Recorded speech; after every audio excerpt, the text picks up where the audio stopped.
আসসালামু আলাইকুম প্রিয় দর্শক, অন্য মঞ্চের আলাপচারিতায় আপনাদের সকলকে আমন্ত্রণ জানাচ্ছি। বাংলাদেশে এখন এমন অবস্থা, বুলেট ট্রেনে দোষ নেই, কিন্তু মুখে কথা বললে সেটা সন্ত্রাস। মনে হচ্ছে সরকার এখন বুলেট প্রুফ ভেস্টের বদলে মাউথ প্রুফ শিল্ড খুঁজছে, কারণ তাদের আসল ভয় বুলেট নয়, মানুষের কথা। দিনে দুপুরে গুলিবিদ্ধ প্রার্থী মৃত্যুর সঙ্গে পাঞ্জা লড়লেও সে ঘটনা ঢাল নেই, তলোয়ার নেই। নিধিরাম সর্দার মার্কা সিএসির কাছে শুধুই তুচ্ছ ঘটনা। বিচ্ছিন্ন এসব ঘটনাকে আইন শৃঙ্খলার অবনতি হিসেবে দেখার সুযোগ নেই বলে মনে করেন প্রধান নির্বাচন কমিশনার। তবে প্রধান নির্বাচন কমিশনার যখন স্বাভাবিক দেখছেন দেশের আইন শৃঙ্খলা, ঠিক তখনই ঢাকায় থাকা মার্কিন নাগরিকদের জন্য দেশ জুড়ে নিরাপত্তা সতর্কতা জারি করেছে ঢাকার যুক্তরাষ্ট্র দূতাবাস। বোঝা যাচ্ছে শঙ্কা কেবল দেশবাসীকে আক্রান্ত করেনি, বিদেশিরাও আছে উৎকণ্ঠায়। হাদির উপর হামলায় অভিযুক্তদের গ্রেপ্তার করা তো দূরের কথা, তাদের অবস্থান সম্পর্কেও কোনো ধারণাই আইন শৃঙ্খলা বাহিনীর। সন্দেহভাজনদের সীমান্ত পার হয়ে পালিয়ে যাওয়ার দাবি করে সরকার সমর্থকরা যখন তোপ দাগছেন দিল্লির দিকে, তখন আইন শৃঙ্খলা বাহিনীর দাবি এ ধরনের সুস্পষ্ট কোনো তথ্য তাদের কাছে নেই। আর এমন অস্থিরতার মধ্যে যখন দেখা যায় স্বরাষ্ট্র উপদেষ্টার পাশে দাঁড়িয়ে তার পদত্যাগ চাওয়া হচ্ছে, তখন বুঝতে বাকি থাকে না রাজনীতির মাঠে কথার কসরত কতটা বেড়েছে। সেই কসরতের এবার শিকার হয়েছেন সাংবাদিক আনিস আলমগীর। সন্ত্রাস বিরোধী আইনে গ্রেপ্তার করে পাঠানো হয়েছে রিমান্ডে। প্রশ্ন উঠেছে, নির্বাচনী মাঠে নিরাপত্তাহীনতা নিয়ে সমালোচনার তোপ এড়ানোর কৌশলের অংশ হিসেবে কি গ্রেপ্তার করা হলো আনিস আলমগীরকে? তবে নির্বাচনের তফসিল ঘোষণার পর থেকেই বাংলাদেশের রাজনীতিতে যে ঝড় শুরু হয়েছে, তা যেন ধীরে ধীরে সরকার ও তার মিত্রদের যাত্রা পালায় রূপ নিচ্ছে। বিস্তারিত জানতে চলুন যাওয়া যাক বিশ্লেষণ। রাজধানীতে 12ই ডিসেম্বর গুলিবিদ্ধ ওসমান হাদিকে সংকটাপন্ন অবস্থায় 15ই ডিসেম্বর দুপুরে এয়ার অ্যাম্বুলেন্সে সিঙ্গাপুরে পাঠানো হয়। সিঙ্গাপুর জেনারেল হাসপাতালে শুরু হয়েছে চিকিৎসা। তার অবস্থা গুরুতর বলে জানাচ্ছেন চিকিৎসকেরা। হাদি গুলিবিদ্ধ হওয়ার 3 দিন পরেও প্রধান অভিযুক্তদের কেউ গ্রেপ্তার হননি। সরকারের 50 লাখ টাকার পুরস্কার ঘোষণাতেও কোনো কাজ হয়নি। সন্দেহভাজন অভিযুক্তদের ভারতে পালিয়ে যাওয়ার গুঞ্জনের মধ্যে 15ই ডিসেম্বর আইন শৃঙ্খলা বাহিনীর পক্ষ থেকে জানানো হয়, এ ধরনের কোনো সুস্পষ্ট প্রমাণ পাওয়া যায়নি। ময়মনসিংহের 39 বিজিবির সেক্টর কমান্ডার সরকার মোস্তাফিজুর রহমান বলেন, গুলিবর্ষণে জড়িতরা হালুয়াঘাট সীমান্ত দিয়ে পালিয়েছেন কি না তা এখনো নিশ্চিত নয়। তবে তারা এক মানব পাচারকারী সহ 3 জনকে আটক করেছেন। ঘটনায় জড়িতদের গ্রেপ্তার ও বিচারের দাবিতে 15ই ডিসেম্বর উত্তাল ছিল ঢাকার রাজপথ। ডাকসু নেতাদের নেতৃত্বে দেখা গেছে সচিবালয় ঘেরাও কর্মসূচি।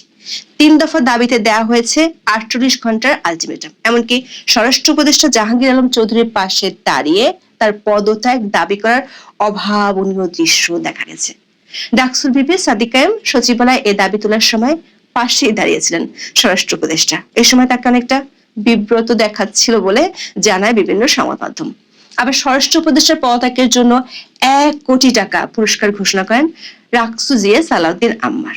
ওসমান হাদির হামলাকারীদের গ্রেপ্তারে ব্যর্থতা এবং আইন শৃঙ্খলা পরিস্থিতির অবনতির জন্য স্বরাষ্ট্র উপদেষ্টার পদত্যাগের দাবিতে দুপুরে শাহবাগ মোড় অবরোধ করে এনসিপি ছাত্র সংগঠন জাতীয় ছাত্র শক্তি।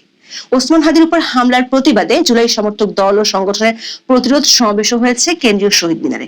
সেখানেও সরকারের ভূমিকার কড়া সমালোচনা শোনা গেছে। এসবের মাঝে প্রধান নির্বাচন কমিশনার একটি বক্তব্য উস্কে দিয়েছে ক্ষোভ। দর্শক, হাদি গুলিবিদ্ধ হওয়ার পর দিন সিএসি 4 নির্বাচন কমিশনার ও ইসি সচিবালয়ের সিনিয়র সচিবের বিশেষ নিরাপত্তার ব্যবস্থা করতে পুলিশকে চিঠি দেয় ইসি। একই সঙ্গে সারা দেশে ইসির মাঠ পর্যায়ের কার্যালয়গুলোতে নিরাপত্তা নিশ্চিত করতে বলা হয়। সিএসি নিরাপত্তার জন্য এর আগেও গাড়ি সহ পুলিশ নিরাপত্তা ছিল, তবে ইসির চিঠিতে অতিরিক্ত আরো একটি গাড়ি সহ পুলিশ নিরাপত্তা চাওয়া হয়। শুধু ইসি নয়, 15ই ডিসেম্বর অতিরিক্ত নিরাপত্তা চেয়ে চিঠি দিয়েছে সুপ্রিম কোর্টও। নিজের জন্য নিরাপত্তা বাড়ানোর নির্দেশের 2 দিনের মাথায় দেশের আইন শৃঙ্খলা পরিস্থিতি স্বাভাবিক রয়েছে বলে দাবি করে বসেন প্রধান নির্বাচন কমিশনার এএমএম নাসিরউদ্দিন।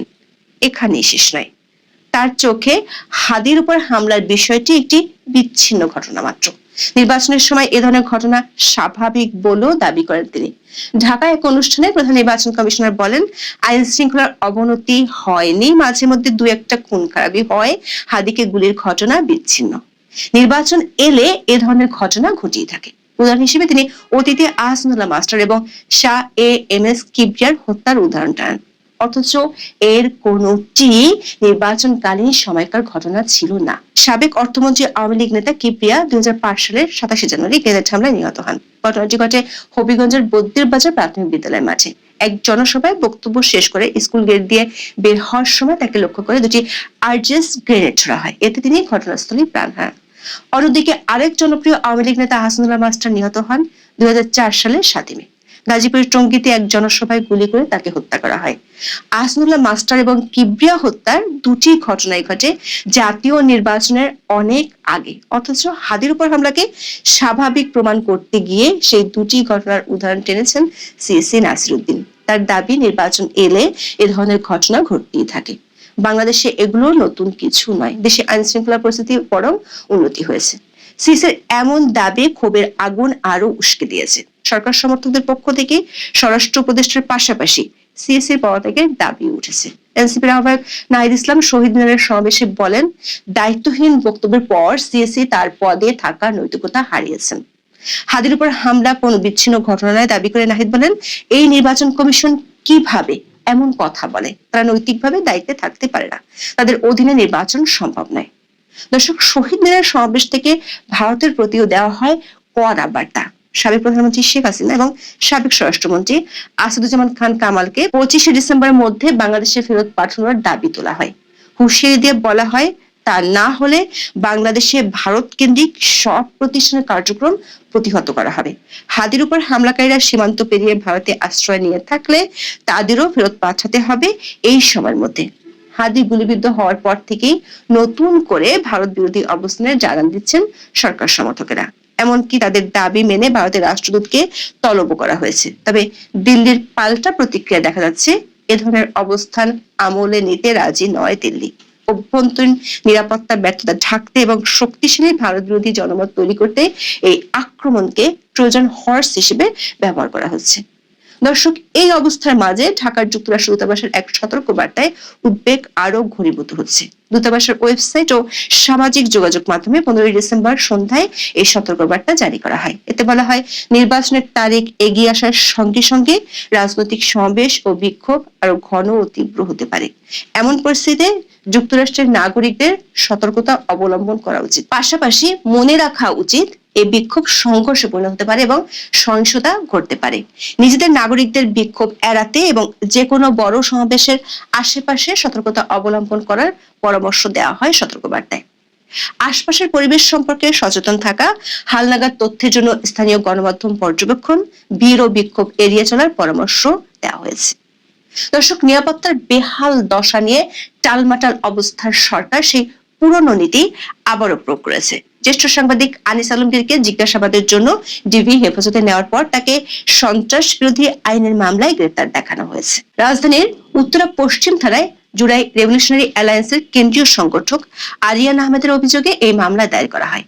এই মামলায় আনিস আলমগীর ছাড়াও অভিনেত্রী মেহের আফরোজ শাওন, মডেল মারিয়া কিসপার্টরা এবং উপস্থাপক ইমতু রাতিশ ইমতিয়াজ সহ মোট 4 জনের নাম রয়েছে। তাদের বিরুদ্ধে অভিযোগ আনা হয়েছে, অভিযুক্তরা সামাজিক যোগাযোগ মাধ্যমে এবং বিভিন্ন টেলিভিশন টক শোতে অংশ নিয়ে নিষিদ্ধ সংগঠনকে পুনরুজ্জীবিত করার প্রচারণা চালাচ্ছেন এবং সাবেক প্রধানমন্ত্রী শেখ হাসিনার অনুসারী হিসেবে রাষ্ট্রের স্থিতিশীলতা নষ্টের ষড়যন্ত্রে লিপ্ত। দর্শক, সাংবাদিক আনিস আলমগীরকে গ্রেপ্তার করে রিমান্ডে পাঠানোর এই ঘটনা অধ্যাপক ইউনূসের শাসনামলে আইনের রাজনৈতিক অপব্যবহারের আরো একটি মারাত্মক উদাহরণ হলো।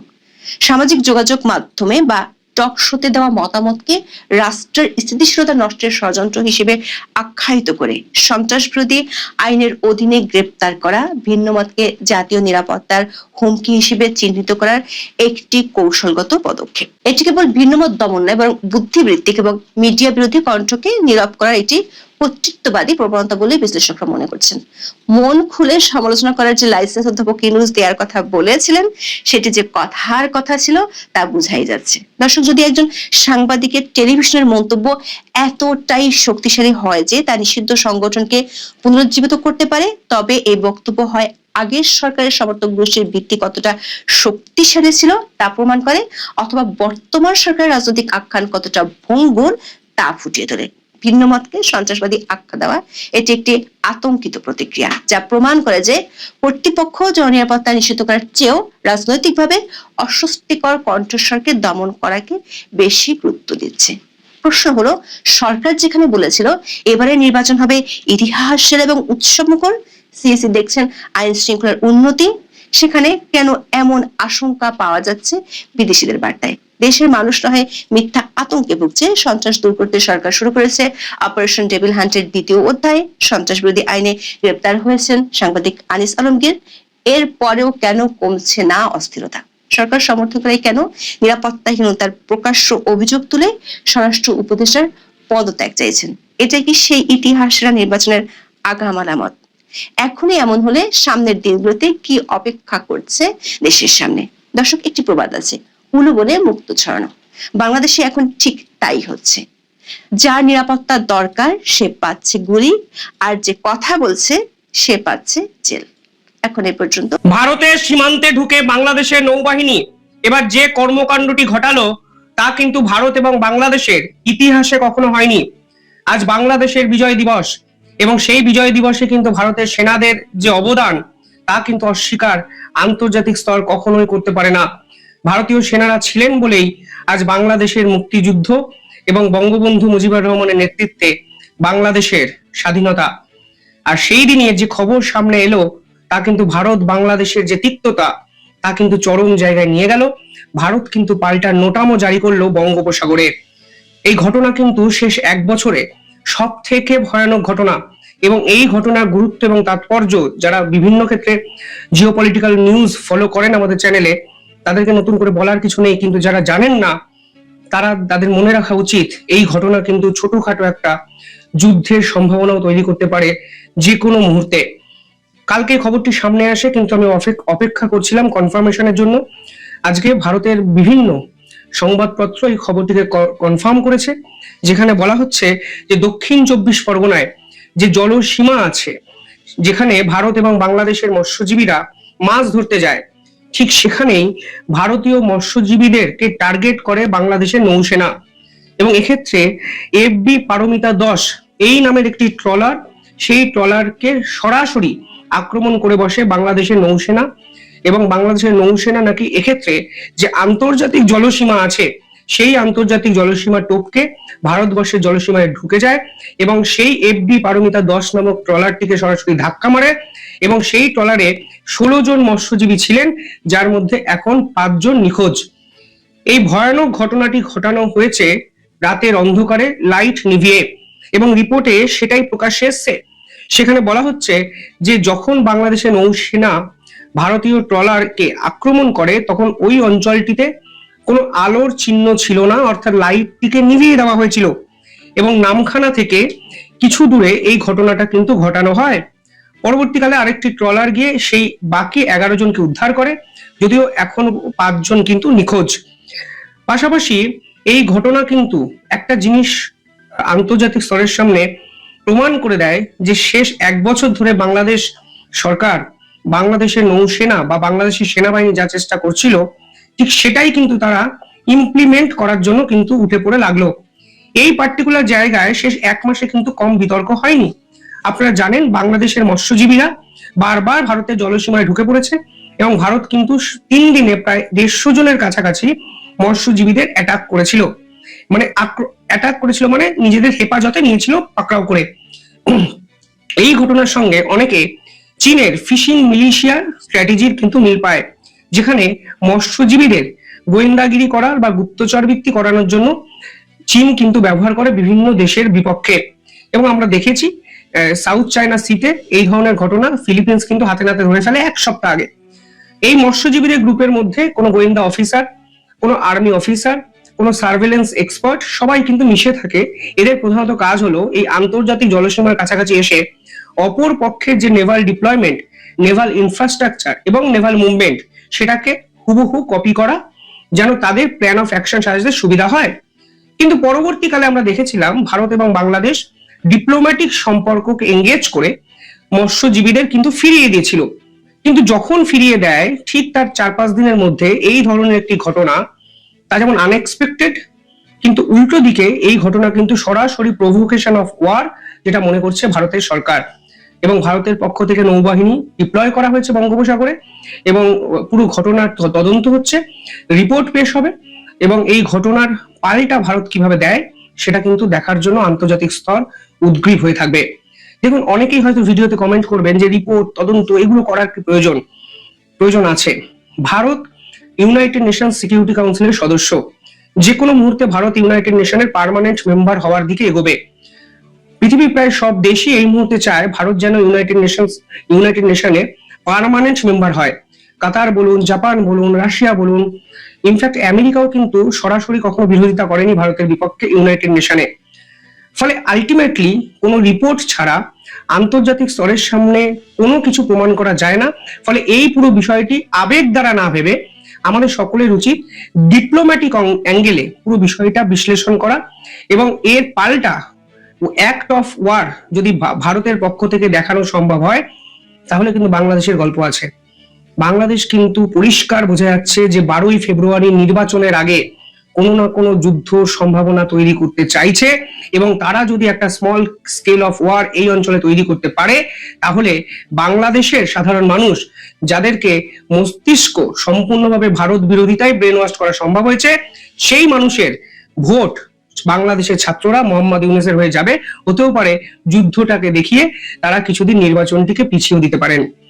ফলে এটা কিন্তু পরিষ্কার একটি স্ট্র্যাটেজিক্যাল মুভ, যেটা আমার অন্তত আজকের দিনে দাঁড়িয়ে অ্যাট এ গ্লান্স মনে হচ্ছে।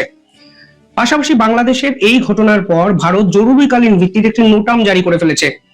সেই নোটামটি জারি করা হয়েছে এই প্রথমবারের জন্য প্রায় 3000 কিলোমিটারকে লক্ষ্য করে, মানে এই অঞ্চলে 3000 কিলোমিটারের নোটাম।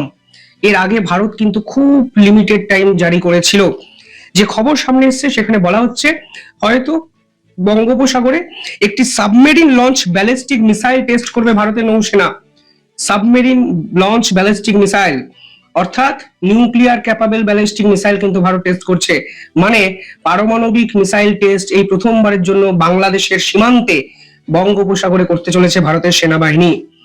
এই পুরো বিষয়টি কন্ডাক্ট করা হবে ডিআরডিওর পক্ষ থেকে এবং এক্ষেত্রে ভারতের অত্যন্ত দক্ষ এবং উৎকৃষ্ট মানের K4 submarine launched ballistic missile test করার পরিকল্পনা হয়েছে, যার রেঞ্জ কিন্তু 3500 কিলোমিটার।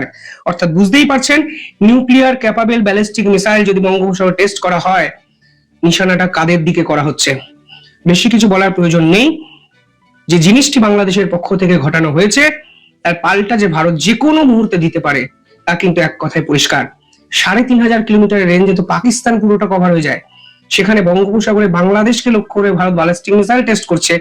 এটাও কিন্তু ঐতিহাসিক।